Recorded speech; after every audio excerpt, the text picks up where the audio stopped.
আজকে বিবিরা স্বামীর খিদমত করে না, আজকে বিবিরা স্বামীর সম্মান করে না, আজকে তারা নামাজ পড়ে সময় কটায় নফল নামাজের প্রতি তাদের গুরুত্ব বেশি। হে মা জননী, আজকে তোমাদেরকে আমি বলে দিয়ে যাই, তুমি যতই ইবাদত বান্দেগি করো না কেন, যতই উপাসনা করো না কেন, যতই হজ করো না কেন, তোমার স্বামী যেমনই হোক, হয় চাহে নামাজি, না হয় চাহে বেনামাজি, চাহে মদঘর, চাহে সুদঘর, কিন্তু তোমার স্বামী, ইসলাম তোমাকে প্রাধান্য দেয় না। তোমার স্বামী খারাপ বলে তোমার স্বামীর সঙ্গে তুমি দুর্ব্যবহার করো, আজকে তোমার স্বামী তোমার মাথার তাজ, তোমার স্বামীর পায়ের তলে তোমার জান্নাত। এই জন্য তুমি যত ইবাদত করো না কেন, আল্লাহর দরবারে তখনই কবুল হবে যখন তুমি স্বামীর খিদমত করবে। জোরে বলেন সুবহানাল্লাহ। কেন না আজকে স্বামী বলে, স্বামী খারাপ বলে তুমি স্বামীর খিদমত করো না, আজকে স্বামীর বদনাম বাপের বাড়িতে করো, আজকে এই জন্য আল্লাহ তোমাকে ক্ষমা করবে না। তোমাকে বলে দিয়ে যায় শরীয়তের কথা, আজকে তোমার স্বামীকে তুমি পরিবর্তন করার চেষ্টা করো নাই, আজকে তোমার স্বামী তোমার কাছে পরিবর্তন হবে। হ্যাঁ মা বোনেরা, আপনাদেরকে বলে দিয়ে যায়, তোমার স্বামী তোমার জন্য কি করে পরিবর্তন হবে। স্বামীকে ভেড়ার দড়ি খাওয়াইতে হবে না, তাবিজ দিতে হবে না, পানি পড়া খাওয়াইতে হবে না। আজকের স্বামীকে তোমার আইতে আনার জন্য কোনো আলেম ওলামাকে 10,000 টাকা দিতে হবে না। আমি এমন একটা শরীয়তের কথা আপনাকে বলে যাই, আপনি এই কথাটা যদি মেনে চলে, আপনার স্বামীকে আপনি যা বলবেন তাই শুনবে। জোরে বলেন সুবহানাল্লাহ। মধ্যে 3টা ঐতিহ্য রাখতে হবে, 3টা গুণ রাখতে হবে। 1 নম্বর হলো নামাজ তোমাকে পড়তে হবে, 2 নম্বর হলো মরণকে স্মরণ করতে হবে, আর 3 নম্বর হলো তোমাকে স্বামীর খিদমত করতে হবে। 1 নম্বর তোমাকে নামাজ রোজা করতে হবে, 2 নম্বর পর্দায় থাকতে হবে, 3 নম্বর স্বামীর খিদমত করতে হবে। এই 3টা ঐতিহ্য, 3টা গুণ যদি থাকে, তোমার স্বামী তোমাকে ভালোবাসবে। আর তোমার স্বামী যদি তবুও তোমাকে ভালো না বাসে, তোমার প্রতি যদি অত্যাচার করে, তাহাজ্জুদের নামাজের পরে আল্লাহর দরবারে দোয়া করে দাও, আল্লাহ তোমার দোয়া কবুল করবে, আর তোমার স্বামী তোমাকে মহব্বত করবে। জোরে বলেন সুবহানাল্লাহ। কিন্তু না, আজকে আমরা মা বোনেরা নামাজ পড়ি না, রোজা করি না, তাহাজ্জুদের নামাজ তো দূরের কথা, কিন্তু আমরা বহু প্রবলেম, বহু সমস্যা আমরা বিচারে দিয়ে হ্যাঁ বাপের বাড়িতে গিয়ে বলি, কিন্তু আমরা স্বামীকে পরিবর্তন করার চেষ্টা করি না। আজকে আপনাদেরকে বলে দিয়ে যায়, বাবা রে, মহব্বত কাকে বলে একবার দেখেন। আমার নবী মুস্তাফা সাল্লাল্লাহু তাআলা আলাইহি ওয়াসাল্লাম খাদিজাতুল কুবরা রাদিয়াল্লাহু তাআলা আনহাকে বিবাহ করলেন।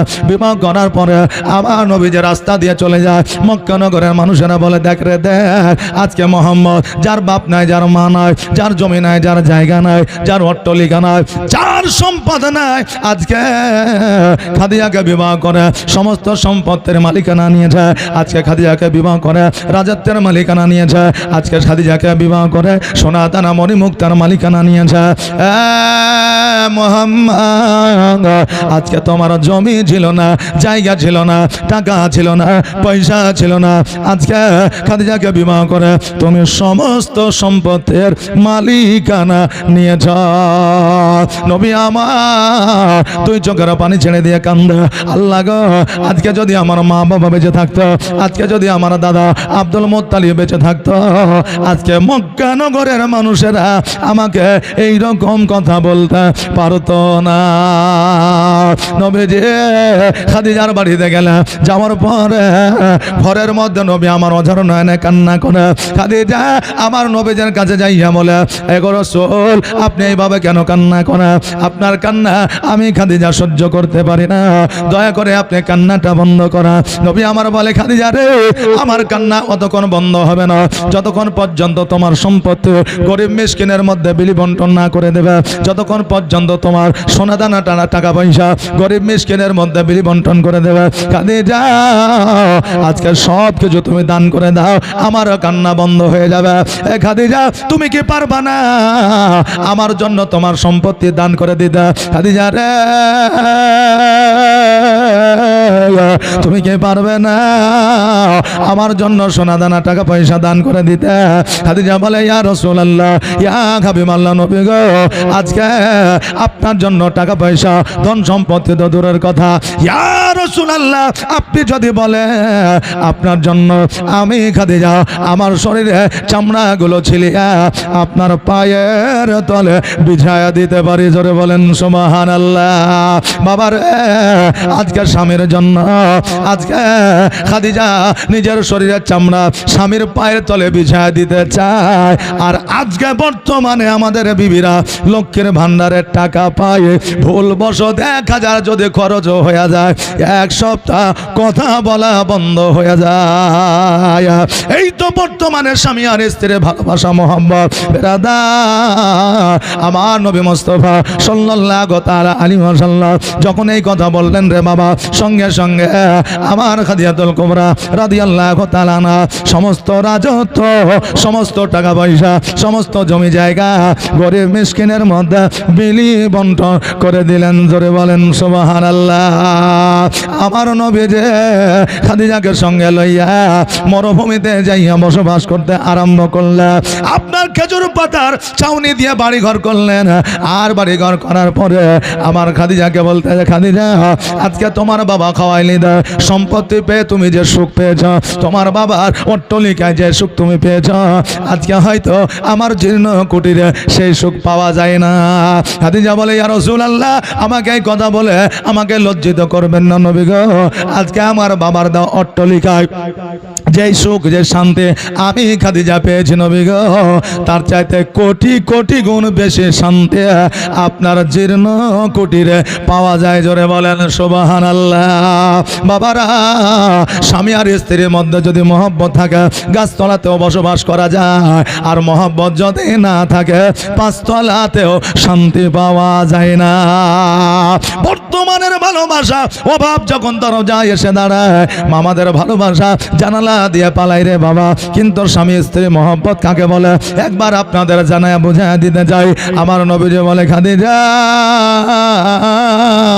এই জায়গায় তুমি হাজার হাজার কোটি কোটি গুণ সুখ বেশি কেমন করে পাও? কেননা তোমাকে নিজে রান্না করতে হয়, তোমাকে নিজে বাড়িঘর পরিষ্কার করতে হয়, তোমাকে নিজে জামা কাপড় পরিষ্কার করতে হয়। তোমার বাবার অট্টালিকায় তোমার শত শত গোলাম ছিল, তারা তোমার পোশাক পরিষ্কার করে দিয়েছে, তোমার চপ্পল পরিষ্কার করে দিয়েছে, তোমার রান্না বান্না করে দিয়েছে, এমনকি তোমাকে খাওয়ায়া পর্যন্ত দিয়েছে। খাদিজা রে আজকে তার চাইতে আমার বাড়িতে কি সুখ এমন বেশি পাইলা? খাদিজা বলে নবী গো,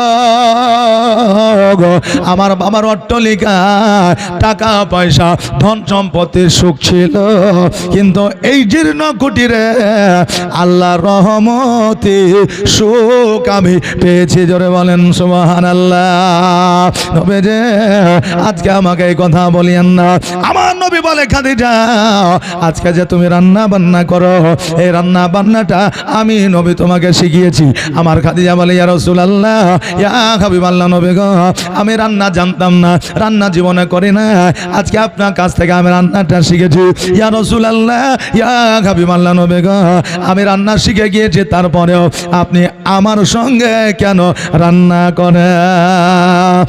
বাবাজি ভাইরা, আজকে খাদিজা যখন রান্না করতেন উনুনে, সঙ্গে সঙ্গে আমার নবীজি দেখতে পাইলে খাদিজার সঙ্গে রান্না করতে আপনার শুরু করে দিতা।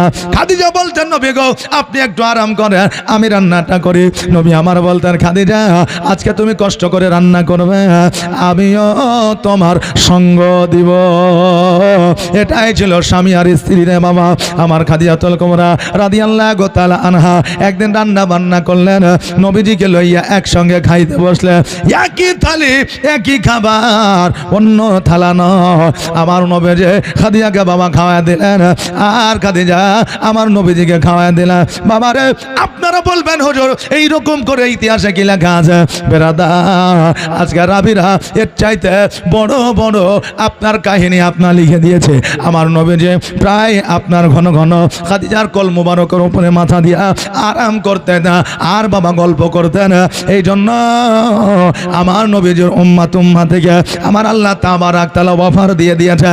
আমার নবী যেমন খাদিজার কোল মুবারকে মাথা দিয়ে আরাম করতেন, ঘুমাইতেন।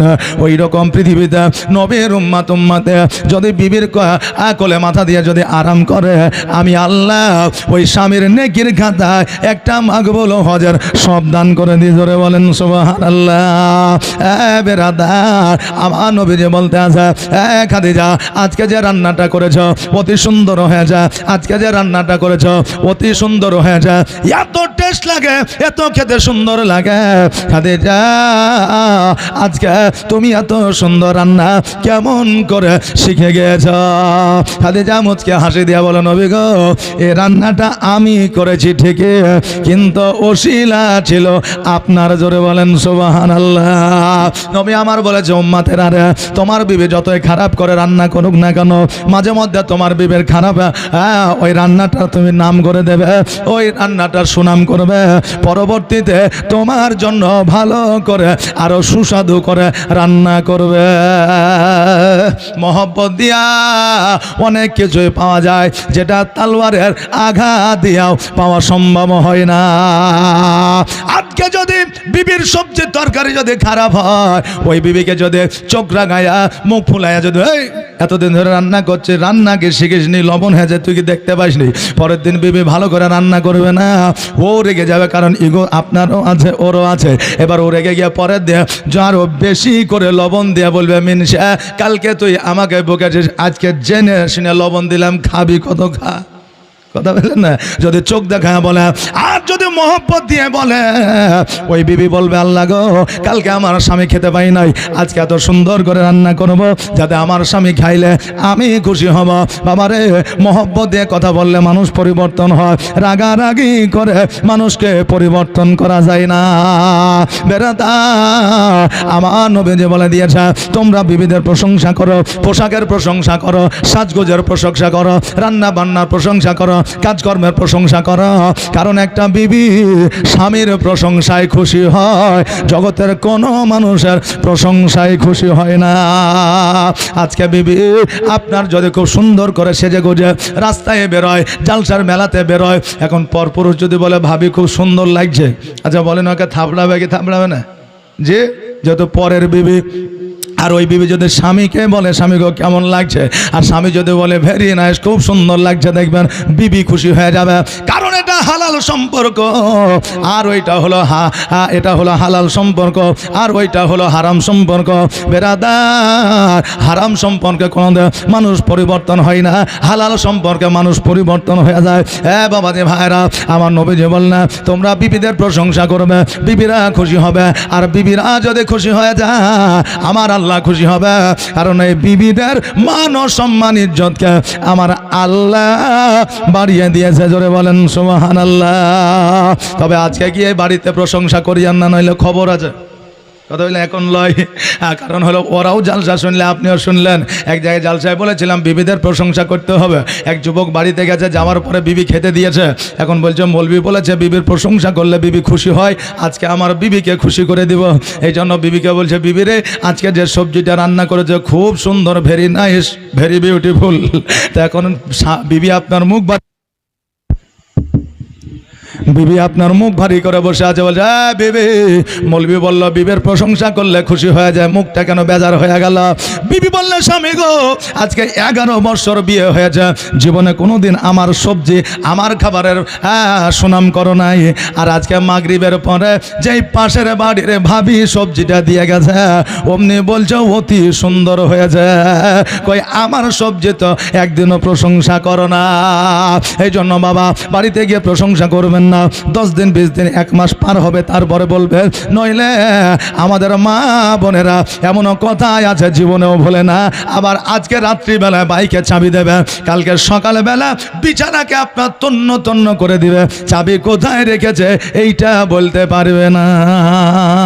কিন্তু বিয়ের সময় যে একটা ভুল আপনি করেছিলেন, সেইটা কিন্তু তার মরা পর্যন্ত মনে থাকবে বেরাদার। তো মায়েদের কিছু কথা বললেন অমর ভর মনে থাকে, আবার আগামীকালকে যে একটা কথা বলবে ওই কথাটা মনে থাকে না।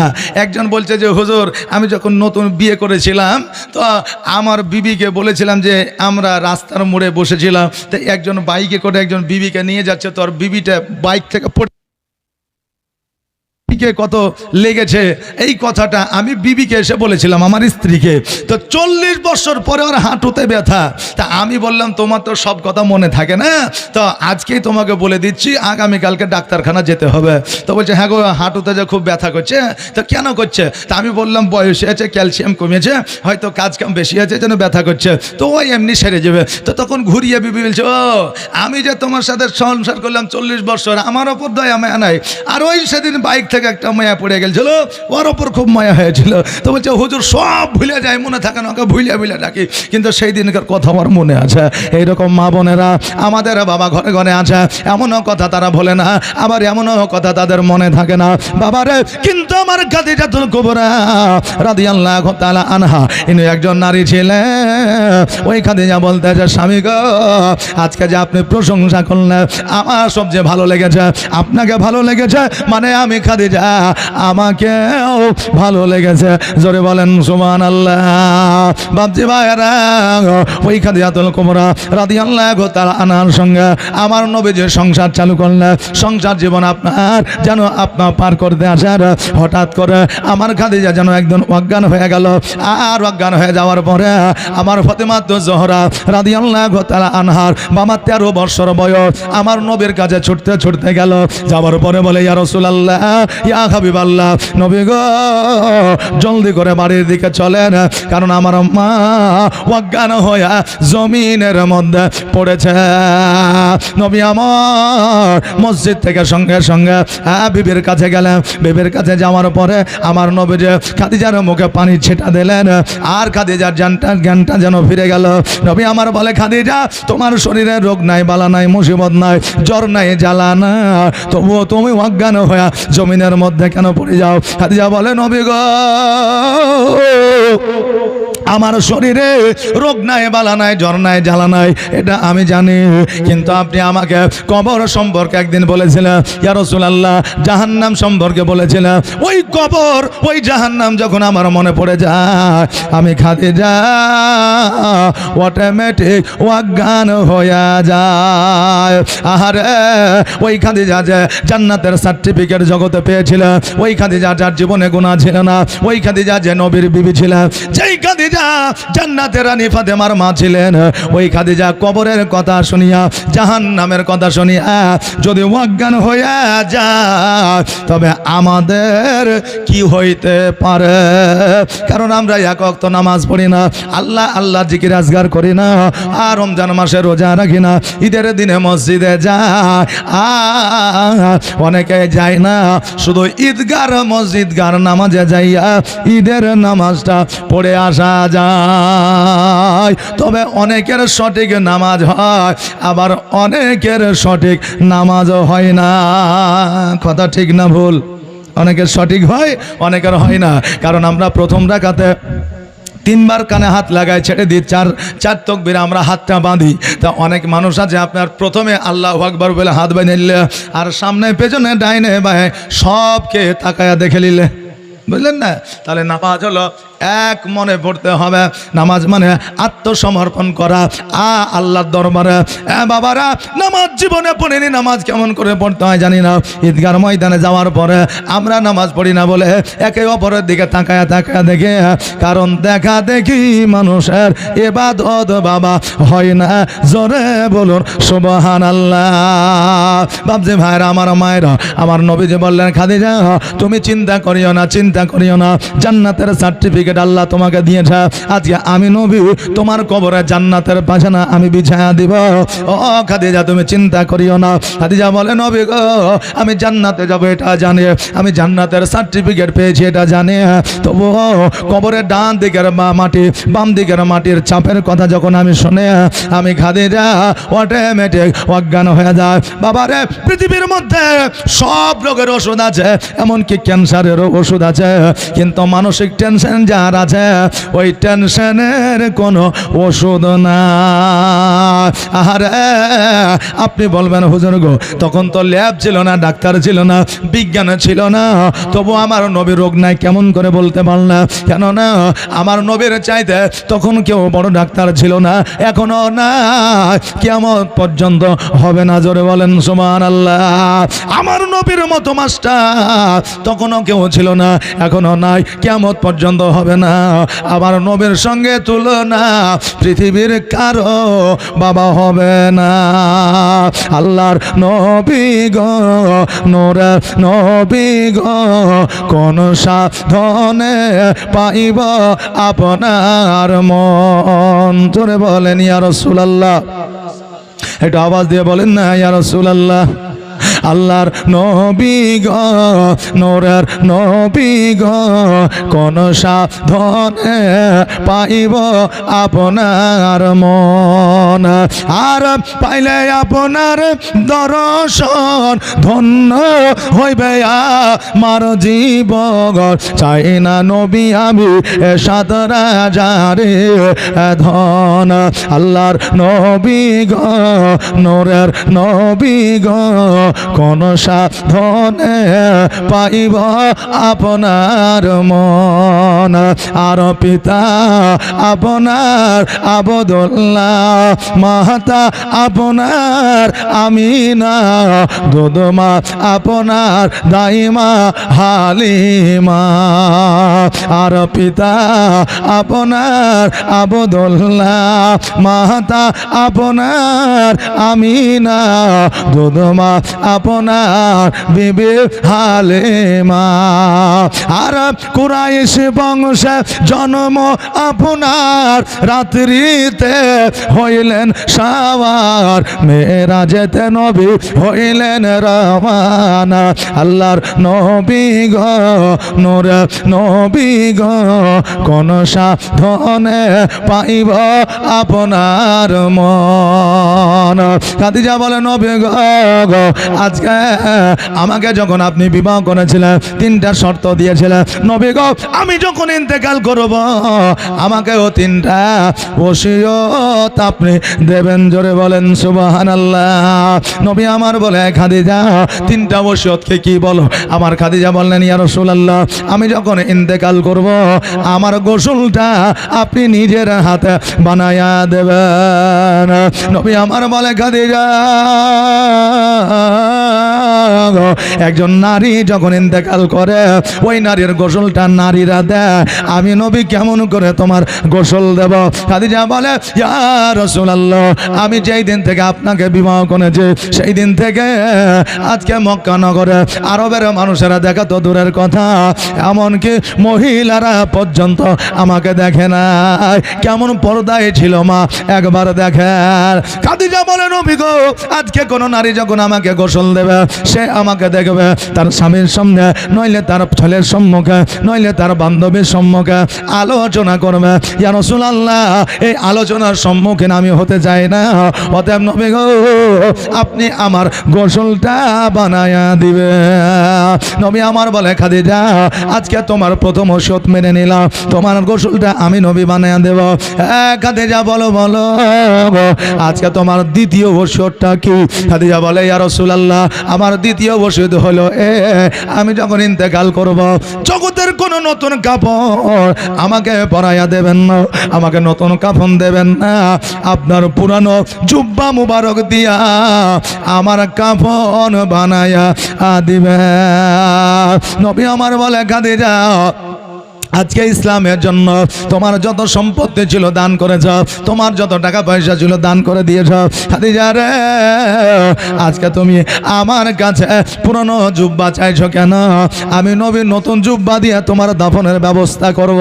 খাদিজা বলে ইয়া রাসূলুল্লাহ, আপনার পুরনো জুব্বার যে পাওয়ার, যে ক্ষমতা, নতুন কাপড়ের সেই ক্ষমতা না। নবী গো, আপনার জুব্বা লিয়া যদি আমি কবর গায়ে গায়ে যায়, কবরের ক্ষমতা হবে না। ডান দিকের মাটি বাম দিকের মাটি আমাকে চাপ দিয়া আটার মতো পেশাই করবে। ইয়া রাসূলুল্লাহ, এই জন্য আমার দ্বিতীয় ওসিয়ত হইল, আমার নতুন কাপড় লাগবে না, নতুন জুব্বা নতুন কাপড় আমাকে দিতে হবে না। নবী গো, আপনার পুরনো জুব্বা মোবারক দিয়া আমার কাফনের ব্যবস্থা করে দিবেন। নবী আমার বলে, খাদিজা যাও যাও যাও, আমি তোমার নতুন কাফন ছাড়া তোমার পুরনো আমার পুরনো জুব্বা দিয়া তোমার কাফন বানিয়ে দিব। খাদিজা রে,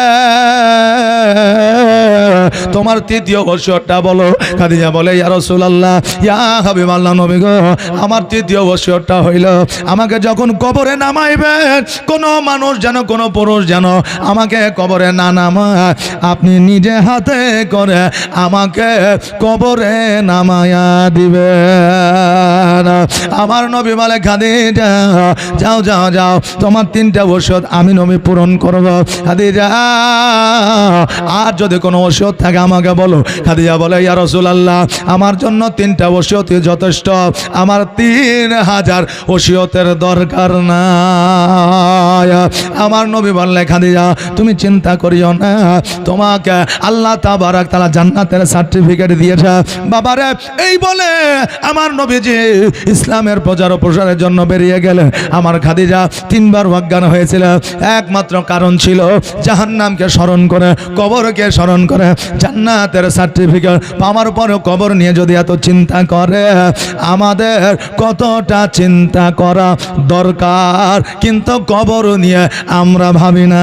নবী আমার বলেছে, বান্দারে, আমার উম্মতি, তোমরা প্রতিনিয়ত প্রতিদিন যদি 70 বার করে মরণকে স্মরণ করো, আমার আল্লাহ তাবারক তাআলা কিয়ামতের দিন তোমাকে শহীদের দরওয়াজা দান করবে। জোরে বলেন সুবহানাল্লাহ। বাবাজি ভাইরা, আমার খাদিজাতুল কুবরা রাদিয়াল্লাহু তাআলা আনহা, উনি যেন তৃতীয়বার যখন অজ্ঞান হয়ে গেল, নবী আমার খাদিজার কাছে আসলে খাদিজাকে বলে, খাদিজা আজকে তুমি জীর্ণ শীর্ণ হয়ে গেছো, আজকে তোমার শরীরটা ভালো না, আজকে তোমাকে এতবার বললাম তুমি চিন্তা করিও না, তারপরেও তুমি চিন্তায় মুগ্ধ হয়ে গেলা। খাদিজা বলে, নবী গো, আমি জগতের মধ্যে আর আমি থাকবো না, কারণ আল্লাহর ডাকে সাড়া দিয়ে চলে যেতে হবে। যারা মুমিন হয় তারা মরণের সময়টা বলে দিতে পারে। এই জন্য আমার আল্লাহ তাবারক তাআলা বলেছে, খুলিকাল ইনসানু দাইফা, আল্লাহ বলে, বান্দারে আমি তোমাদেরকে অতি দুর্বল করে পৃথিবীর মধ্যে পাঠিয়েছি একটা সময়সীমা দিয়া। আমি তোমাদের পৃথিবীর মধ্যে পাঠিয়েছি, সময়সীমা যেদিন সমাপ্ত হয়ে যাবে আমি আল্লাহ তোমার মওত ঘটাবো। জোরে বলেন সুবহানাল্লাহ।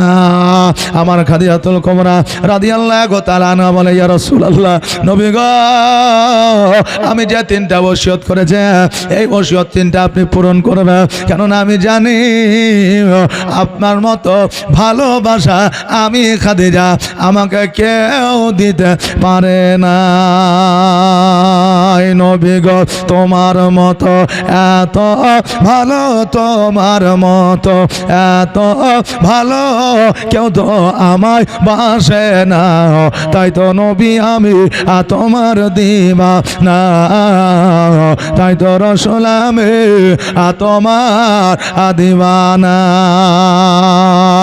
ও কি শুনেছে কিতাবের লেখা, নবী ছাড়াই আমার জীবন ফাঁকা গো, নবীজিকে ভালো না বাসিলে, নবীজিকে ভালো না বাসিলে আল্লাহ পাওয়া যাবে না, তাই তো নবী আমি তোমার দিওয়ানা। তোমার মতো এত ভালো, তোমার মতো এত ভালো কেউ তো আমায় বাসে না, তাই তো নবী আমি তোমার দিওয়ানা। নবী গো, গো আপনার মতো আমি ভালোবাসা কারো কাছ থেকে যাই না। ইয়া রাসূলুল্লাহ আপনি তিনটা ওসিয়ত আমার পূরণ করবে।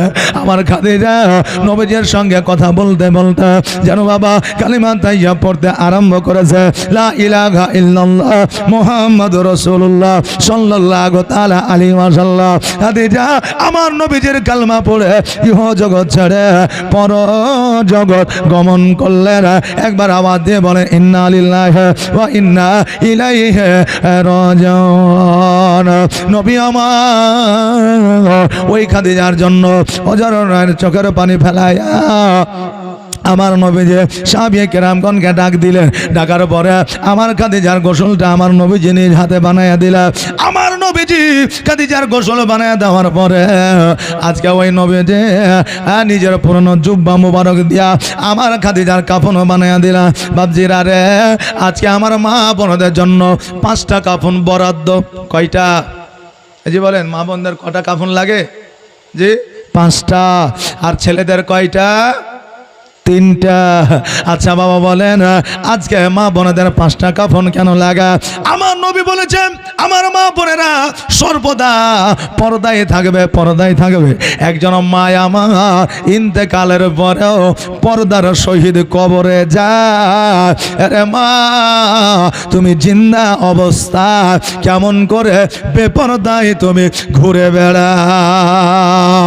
জননীরা রে আজকে বেপরদায় তুমি যদি থাকো তোমার ইবাদত আল্লাহর দরবারে কবুল হবে না। এই জন্য তুমি পর্দা করা শিখো। পর্দা শুধুমাত্র পোশাক দিয়ে করলে হবে না, মনের মধ্যেও পর্দা রাখতে হবে। মনের মধ্যেও পর্দা রাখতে হবে। বাংলাদেশ থেকে দেখবেন অনেক ভিডিও নৌকার উপরে, তারপরে পার্কের ভিতরে, তারপরে আপনার গাছের তলায় অনেক আপনার সাংবাদিকেরা অনেক খবরে দেখা যায়। এই যে ঈদ গেল বুঝলেন, তো একটাও বেপর্দা মহিলাকে দেখা যায়নি যে রাস্তা বাজারে মেলাতে ঘুরে বেড়াচ্ছে। যত আপনার ক্যামেরাতে সব পর্দাওয়ালা। তার মানে তারাকে কি জান্নাতি বলবো? যে তারাকে কি জান্নাতে ঘোষণা দেওয়া যাবে? যাবে না। তো বাবা পর্দা করলে শুধু কাপড় দিয়ে হবে না, মনের মধ্যেও পর্দা রাখতে হবে, ইরাদা করতে হবে। আল্লাহ গো জীবনে আমার ওটাকে যখন তৈরি করেছ, ও আল্লাহ একজনের কপালে একজনের নসিবে তুমি আমার নামটা লিখে দিয়েছ। আজকে জমিনের মধ্যে আসিয়া তার সঙ্গে আমার বিবাহ হয়ে যায়। ও আল্লাহ তার সঙ্গে আমি জীবন যাপন করব, তাকে আমার জান প্রাণ সঁপে দেব। আজকে তার সাথে আমি কোন রকমের নাফরমানি করব না, তার হক আমি আদায় করব। একজন বিবির প্রতি স্বামীর হক থাকে, স্বামীর প্রতি বিবির হক থাকে। আজকে কোনো স্বামী যদি বিবির হক আদায় না করে কিয়ামতের দিন জবাব দিতে হবে। বিবির হক যদি কোনো অন্য নারীকে দেয় তবে কিয়ামতে জবাব দিতে হবে। একজন নারী যদি স্বামীর হক অন্য পুরুষকে দেয় তবুও কিয়ামতে জবাব দিতে হবে। কারণ হলো আমার নবী বলেছেন জীবনে জেনার গুনাহ মাফ হইতে পারে, জীবনে সুদের গুনাহ মাফ হইতে পারে, জীবনে নামাজ পড়নি তোমার গুনাহ মাফ হইতে পারে, কিন্তু হক মারার গুনাহ কিয়ামত পর্যন্ত ওমর ভর তোমার ক্ষমা হবে না। জোরে বলেন নাউজুবিল্লাহ। এই জন্য প্রত্যেকে আপনার হক আদায় করবেন। বাবারা আমার খাদিজাতুল কুবরা রাদিয়াল্লাহু তাআলা আনার জন্য আপনার কাফন বানায়া দিলেন। কাফন বানায় দেওয়ার পরে আমার নবীজি খাদিজাকে নিয়ে কবরস্থানে গেলেন। কবরস্থানে যাওয়ার পরে আমার নবীজি খাদিজাকে কবরে নামায়া দিলেন। আল্লাহর দরবারে হাত দুখানা তুলে দিলেন। আল্লাহ গো আজকে আমার বিবে ইসলামের জন্য অনেক কিছুই করেছে, কত কষ্ট করেছে, জমি জায়গা অট্টালিকা দান করে দিয়েছে। আল্লাহ আজকে খাদিজার কবরে তুমি জান্নাতের বিছানা বিছায়া দাও। আল্লাহ বলে হাবিব গো আপনার দোয়া আমি কখনো ফিরা দিই না, আজকেও ফিরা দিব না, কিয়ামত পর্যন্ত ফিরা দিব না। যাও যাও যাও, আমি খাদিজার কবরে জান্নাতি বিছানা বিছায়া দিলাম। আহারে বাবা আমার নবীজি প্র্যাকটিক্যালে জীবনে 3 তিনটা কবরে নেমেছিলেন, আর ওই তিনটা কবরে জান্নাতি বিছানা বিছায় দিয়েছিলেন। এক নম্বর কবর ছিল নবীজির চাচি ফাতেমার কবর, দ্বিতীয় নম্বর কবর ছিল চাচা আমিরা হামজার কবর, তৃতীয় নম্বর কবর ছিল মা খাদিজার কবর। জোরে বলেন সুবহানাল্লাহ। এই তিনটা কবরে আমার নবীজি জান্নাতি বিছানা বিছায় দিয়েছিলেন। আল্লাহর কাছে দোয়া করে প্রার্থনা করে আমার নবীজি জান্নাতি বিছানা বিছায় দেওয়ার পরে আমার নবীজি কবর থেকে উঠলে খাদিজাকে দাফন করে দিলাম। আর দাফন করে দেওয়ার পরে ওই কবরের পাশে আমার নবীজি যেন বসে গেলেন। এত যত্ন যারে তুমি ঘরেতে রাখিলে, আর যাহার লাগি দুঃখ কষ্ট কতই না সহিলে, এত যত্নে যারে তুমি ঘরেতে রাখিলে, যাহার লাগি এ দুঃখ কষ্ট কতই না সহিলে, আরে আজ তোমার ফাঁকি দিয়া গেল রে উড়িয়া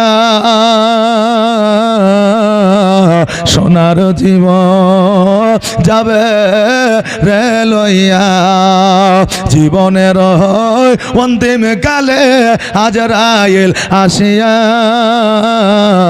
সোনার জীবন যাবে রে লইয়া। কবর তোমার হে মাটির ঘর, মাটির বিছানে চতুর্দিকে মাটি তোমার বাঁশের ছাউনিয়া, আর কেমন করে রইবি রে ভাই অন্ধকার কবরে,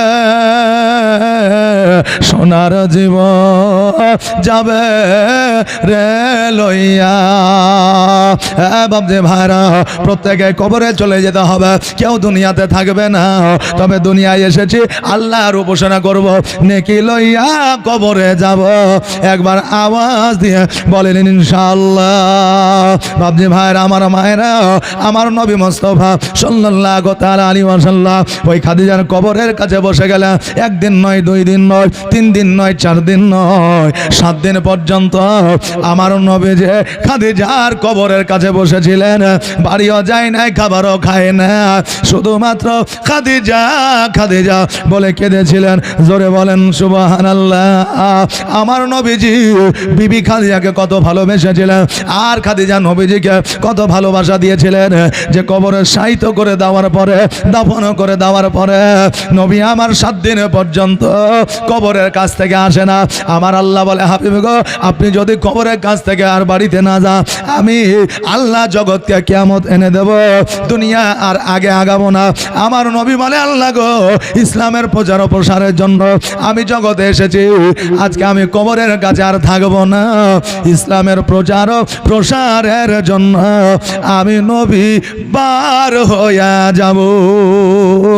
আমার নবী যে ইসলামের প্রচার ও প্রসারের জন্য যখন আগের দিকে আগায়, একবার বিবির কবরের দিকে দেখে, আর একবার সামনে রাস্তার দিকে দেখে। বেরাদার, নবীজি আমার কত ভালোবেসেছিলেন খাদিজাকে। আর আজকে বর্তমানে আমাদের বিবিরা যদি ইন্তেকাল করে, 1 সপ্তাহ 2 সপ্তাহ পার হইলে 40 হওয়ার আগে বউ লইয়া বাড়িতে ঢুকে। বাবা, আপনার বিয়ের দরকার যদি থাকে, বিয়ে আপনাকে করতে হবে, এটা শরীয়ত বলছে। কিন্তু একজন বিবি মারা গেছে, ওই বিবির মারা যাওয়ার যে দুঃখ, যে কষ্ট, ব্যথা বেদনা একটা পরিবার থেকে দূর হয় না, ওই বিবির মা বাবার বাড়ি থেকে ওই দুঃখটা দূর হয় না। আজকে তুমি বিয়ে করে নিয়ে আসবে, তাদের মা বাবা কষ্ট পাবে, তার সন্তানাদি কষ্ট পাবে। এই জন্য ওই সময়ে তোমার কোনো রকম ভাবে ছেলে মেয়েদের কষ্ট দেওয়া যাবে না। বাবজি ভাইরা, আজকে আমার নবী এমন ভালোবাসা দিয়েছিলেন, কবরের মধ্যে খাদিজা জান্নাত পেয়েছিলেন। আর আজকে আমাদের বর্তমানে ভালোবাসা, মৌখিক ভালোবাসা 99, মৌখিকভাবে 1% অন্তরে। কারণ আমরা এখন মুখে খুবই বলতে পারি আই লাভ ইউ, 1 2 1 2 3, হ্যাঁ আনলিমিটেড যা আছে সবই বলতে পারি, জানু সোনামণি টিয়া পাখি বলে দিই মুখে, কিন্তু অন্তরে ওইটা থাকতে হবে, মুখে বললে চলবে না। তা আমাদের মৌখিক ভালোবাসা এখন বর্তমানে বেশি, কিন্তু মানুষ দেখে মনে করে আহারে এদের মধ্যে কি প্রেম, কি ভালোবাসা, কি লাভ। বলে না একজনের বিবি মারা গেছে বুঝলে, তো তার পরের দিন যাইয়া ওই বিবির কবরে হাওয়া করছে। এখন লোকে মনে করছে আহা লোকটা ওর স্ত্রীকে কত ভালোবাসে, যে কাল মারা গেছে আর আজকে কবরে হাওয়া করছে, তো লোকটাকে ধরে নিয়ে এসে চনা হলে তো পাগল হয়ে যাবে, ম্যাড হয়ে যাবে। এখন যুবক ছেলেরা যাওয়ার পরে বলছে চাচা আপনি এইভাবে হাওয়া করিয়েন না, কেন না যে এইভাবে যদি হাওয়া করেন হাওয়া কবরে পৌঁছবে না, তা আপনি বাড়িতে যান, এখানে আর থাকতে হবে না। তা এখন চাচা বলছে আমি যা করছি করতে দে, তোরা যা করছিস তা করগা, আমি হাওয়া করছি আমাকে হাওয়া করতে দে। তখন ওই যুবকরা বলছে চাচা আপনি চাচিকে এত ভালোবাসে, তখন চাচা বলছে পাগলা কথাকার ভালোবাসা টালোবাসা সব কিছু লয়, তোর চাচি যখন মারা যায় আমাকে ওসিয়ত করে গেছে যে আমি মারা গেলে তুমি তো বিয়ে করবাই, তো কমসে কম আমার কবরটা যতদিন না শুকাবে অতদিন বিয়ে করিও না। তো পানি যেইভাবে মৌলভী সাহেব মেরেছে এখন পানি শুকাইতে লেগে যাবে 10 দিন 15 দিন, এই জন্য আমি কবরে হাওয়া করছি যাতে তাড়াতাড়ি কবরটাও শুকায় আর আমার বিয়েটাও যাতে তাড়াতাড়ি হয়ে যায়। জি বাবা, তো ও হাওয়া করছে স্বার্থে আর আমরা মনে করছি মহব্বতে। তো এইরকম মহব্বত জগতে অনেক আছে বাবা, মৌখিক মহব্বত, অন্তরে মহব্বত নাই। যদি বিবের প্রতি স্বামীর যদি মহব্বত থাকতো, যদি শ্বশুর পরিবারে যদি বৌমার প্রতি মহব্বত থাকতো, আজকে বাড়িতে বাড়িতে গ্রামে গ্রামে বৌমার প্রতি অত্যাচার হতো না, পণের জন্য বৌমা খুন হয়ে যেত না, পণের জন্য বৌমাকে তালাক নিতে হতো না, পণের জন্য একজন নারীর জীবন নষ্ট হইতো না। এগুলো হচ্ছে মৌখিক ভালোবাসা, অন্তরের ভালোবাসা না। কথা কি বুঝতে পারছেন আমার? জি, এগুলো ওকে ভালোবাসা, অন্তরের ভালোবাসা না। ভালোবাসা কাকে বলে একবার দেখেন, আজকে যেই বাবা আমাদের অন্ধকার কবরে অনেকের শুয়ে আছে, যেই বাবা অনেকের বৃদ্ধ হয়ে গেছে, যেই বাবা অনেকের বিছানাগত হয়ে আছে, আজকে অনেকেই কবরে মা বাবার আছে। আজকে ভালোবাসা কাকে বলে একবার দেখেন, এই পবিত্র ঈদ গেল, এই ঈদের সময়ে আব্বা আপনার ছিঁড়া জামা পরেছিল, সন্তানকে নতুন জামা পরিয়েছিল, বাবা আপনার ছোড়া চপ্পল পরেছিল, সন্তানকে নতুন চপ্পল পরিয়েছিল, বাবা আপনার সুরমা লাগায় না, সন্তানকে সুরমা লাগিয়ে দিয়েছিল, সব বাবাকে ঠান্ডা লেগে গেছিল, ওষুধ নেই নাই, সন্তানকে ওষুধ কিনে দিয়েছিল। আজকে ওই বাবা আপনার রোদ্রে পুড়ে পুড়ে কালো হয়ে গিয়েছিল, মাঠে জমিতে কাজ করার পরে টাকা রোজগার করে সন্তানকে মানুষের মতো মানুষ বানিয়েছিল। আজকে ওই বাবা তবু একবার সন্তানের কাছে নালিশ জানায় নাই, এত সুন্দর করে তোকে লালন পালন করে বড় করলাম, আজকে আমাকে একটা সুন্দর পাঞ্জাবি কেন কিনে দিস না, এই নালিশটা বাবা জানায় না। এই বাবার ভালোবাসা হলো 1 নম্বর ভালোবাসা। এই ভালোবাসার মধ্যে কোনো রকমের খামতি কমতি ছিল না। এই ভালোবাসায় কোনো খামতি কমতি আছে নাকি? জি নাই। আজকে আপনার বাবা আমার বাবা অন্ধকার কবরে শুয়ে আছে, বাবাকে আল্লাহ আরামদায়ক ঘুম দিয়েছে, আরামদায়ক ভাবে ঘুমায়, কিন্তু আজকে আমরা বাবাকে ভুলতে পারি না। বাবা যখন ছিল তখন বাবাকে মান দিই নাই, বাবা অন্ধকার কবরে গেছে এই জন্য বাবাকে আর ভুলতে পারি না, কিন্তু বাবার আর মনে পড়ে না।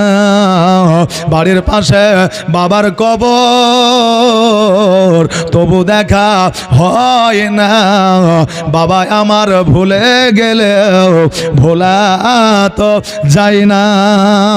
বাপজি ভাইরা আমার মায়েরা, আজকে ওই ঈদগার উন্নতি করবে জালসা, যে ঈদগাতে আমার আব্বা নামাজ পড়েছে, যে আব্বা অন্ধকার কবরে শুয়ে আছে, আজকে ওই ঈদগাতে আমরা বসে আছি। আমার ভাই হয়তো অন্ধকার কবরে আছে, আজকে ঈদগাতে আমি নামাজ পড়ছি, কালকে হয়তো আমি কবরে চলে যাব, আগামীতে আমার বেটা নামাজ পড়বে, আর আমার বেটা যেদিন চলে যাবে আমার পোতা নামাজ পড়বে, আমার পোতা যেদিন চলে যাবে আমার পোতার ছেলে নামাজ পড়বে। এই ঈদগাহটা এর জন্য বানানো হয়েছে, এই জন্য আপনার পরম্পরা ঈদগার ময়দানে আসবে, এই জন্য ঈদগাহ বানানোর দায়িত্ব হলো আমাদের। আর আল্লাহ তাবারাক তাআলা ঈদগাহ বানায় নেবে, আর আল্লাহ তাবারাক তাআলা নিজে বানাবেন না, আপনার আমার ওসিলায় বানায় নিবেন। জোরে বলেন সুবহানাল্লাহ। এই জন্য বাবা ঈদগাহর নামে আমি একটা মানুষের কাছে চাই, একটা